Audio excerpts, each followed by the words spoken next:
I'm Ben Meiselas from the MeidasTouch Network. RICO, RICO, RICO.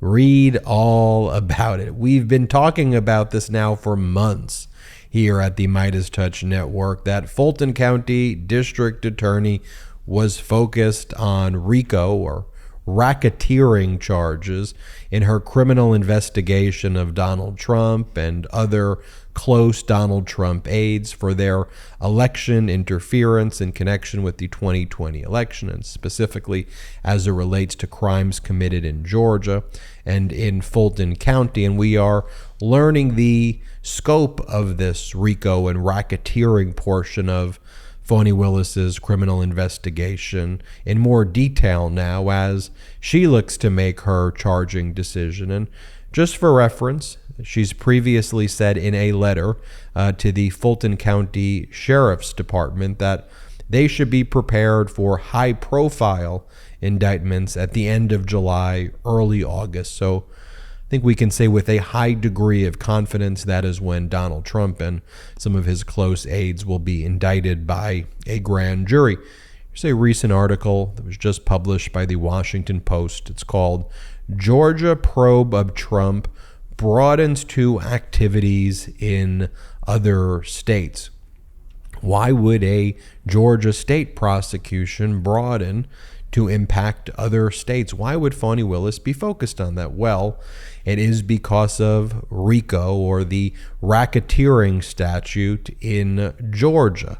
Let's go into the article where they interview a lawyer with a great deal of familiarity with the RICO statute. The lawyer, his name is John Malcolm, a former Atlanta-based federal prosecutor who's now a constitutional scholar at, it's identified as a conservative, the Conservative Heritage Foundation. This is what he says about it.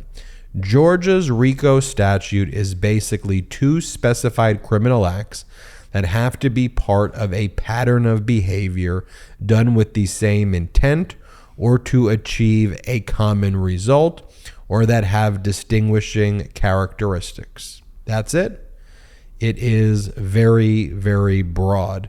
The article goes on to then cite somebody by the name of Morgan Cloud, a law professor at Emory University in Atlanta, and an expert on Georgia state RICO law, who says the following: the Georgia RICO statute is very broadly written to allow the inclusion of violations of federal law as well as some other states' laws, said Morgan Cloud.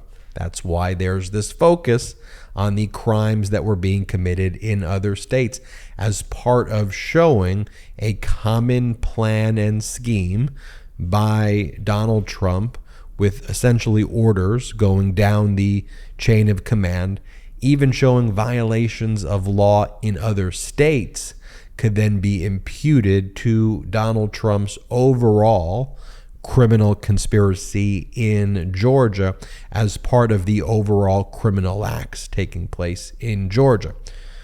This constitutional scholar goes on to say, for example, acts to obstruct justice committed in Arizona might be relevant if the goal of the enterprise of the racketeering activity was to overturn the 2020 presidential election nationally as well as in Georgia. So that's why the conduct in these states is demonstrative of common plan and scheme, where you can charge someone with the RICO statute in Georgia. Focusing on Fulton County District Attorney Fani Willis's criminal investigation, there's a number of aspects that she is keenly focused on.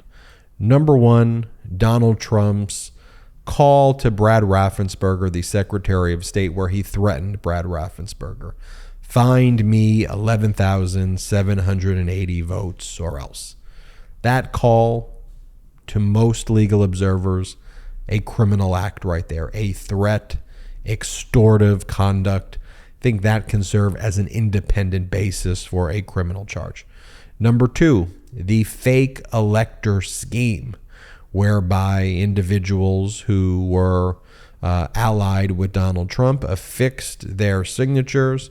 These are kind of major Republicans in Georgia who signed their name on a electoral certificate claiming Donald Trump won, and they submitted that to be counted by then Vice President Mike Pence, and it was a forgery. It was false. The electoral certificate was fraudulent. Donald Trump did not win, and them saying Donald Trump is the winner is independently a crime. Now, how would that relate to RICO or racketeering? Well, that connects directly up to the plan by people like Sidney Powell and Rudy Giuliani, who were carrying out the orders of Donald Trump. And even if Donald Trump did not specifically speak to any of these individual fake electors, with a RICO or racketeering statute, the overall common plan and scheme to overturn the results of the election in Georgia were carried out. And so that is how RICO or racketeering can be applied there. Another area in Fani Willis's ongoing criminal investigation where she will likely criminally charge Donald Trump, perjury, submitting false declarations.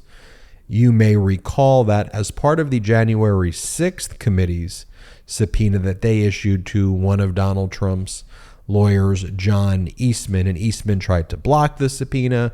Eventually, a federal judge in the Central District of California made the ruling that the crime fraud exception applied. And what we learned through John Eastman's documents is that Trump's lawyers knew that Donald Trump was signing a perjurious false declaration in Georgia, falsely attesting to the number of people who he claims voted for President Biden who weren't supposed to vote for President Biden, he claims were dead or unavailable or out of state. And Donald Trump and his lawyers knew these numbers were false, but they submitted them to a judge as evidence of election fraud, which they knew to be false. And then kind of finally, there's an area of Fani Willis's criminal investigation we've talked a lot about here now. It's getting attention from a lot of large media networks, but that is the overall kind of plan and scheme within the Trump campaign to essentially steal voting data in various local election offices throughout the country. There were lots of local election offices that were breached by individuals hired by the Trump campaign. The example of what took place in Georgia took place in an area called Coffee County, where then the chair of the Coffee County GOP, somebody by the name of Kathy Latham, let in people who worked for the Trump campaign who extracted election data that they weren't allowed to have access to because the overall plan there was to manipulate that data and then claim that there was election fraud. Part of the common plan and scheme there was Giuliani and Sidney Powell wanted to seize voting machines after the November 2020 election. They were then told that they couldn't seize voting machines or there was no ability to do that. So they came up with the next best thing, perhaps in their mind even better. Let's breach local election office voter data and take that and launder that and make up conspiracies around that. So here, in making this RICO and racketeering charge out, the way you would do it is you would say, okay, Donald Trump's at top. View that as like a mafia boss. Below, got Sidney Powell and Rudy Giuliani. Okay, then below that, they executed their orders through people like Kathy Latham. And Kathy Latham then allowed in these individuals who extracted the data and ultimately breaching the local election data, which is a crime to do that, to steal election data. You can now charge Donald Trump in a RICO charge with the theft of the election data by connecting it that way. And then if you want to also show the overall common plan and scheme, what else was the Trump campaign doing in other states, right? This is how it all relates. You focus on Pennsylvania, and Michigan, and Colorado, because in those states, election data was also breached. Local election offices were breached the same way it was in Georgia, in Coffee County. So that's why those states would be a focus. You also focus on a lot of these other states where Donald Trump was engaged in the same types of threats and extortive conduct and harassment of local election officials. Also take a look at those states I just mentioned, and Arizona and New Mexico and Wisconsin and some other states. And then you demonstrate that Trump was involved in this overall nationwide scheme, and its tentacles reached into Fulton County, Georgia as well, and then charge Donald Trump with the RICO or racketeering charge for the overall common plan and scheme there. One other area we're learning from this Washington Post article where Fani Willis is focused on as well, subpoenaing a company called Simpatico Software Systems and Berkeley Research Group. These were groups that Trump paid, I think, collectively over $1 million, almost, I think, close to $1.5–2 million. And he paid them to analyze the data the Trump campaign did about whether or not there was fraud in the election. And both groups ultimately determined and let Donald Trump know there wasn't any election fraud at all that was capable of overturning the election, and that it was a safe and secure election. But Donald Trump and the campaign suppressed that information and would not allow that information to go out.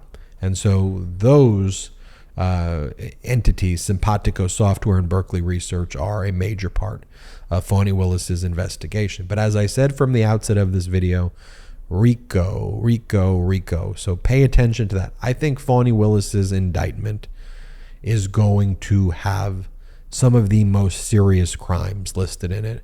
And ultimately, in the aggregate, it will mean, and if Donald Trump was not, in the age he is, I mean, we're talking about, probably 20, 30, 40, 50-year prison sentences that are going to go along, I think, with some of these very serious charges that are going to be brought when you look at all these charges in the aggregate. So get ready for that. I'm Ben Meiselas from the MeidasTouch Network. Hit subscribe. We're on our way to 1.5 million subscribers thanks to your support. Check us out at patreon.com/MeidasTouch. Wherever you get audio podcasts, subscribe to the MeidasTouch podcast. Thanks for watching. Hit subscribe and have a fantastic day. Lock him up! Indictment season is upon us. Celebrate with the new Indictment Season t-shirt and v-neck exclusively at store.MeidasTouch.com.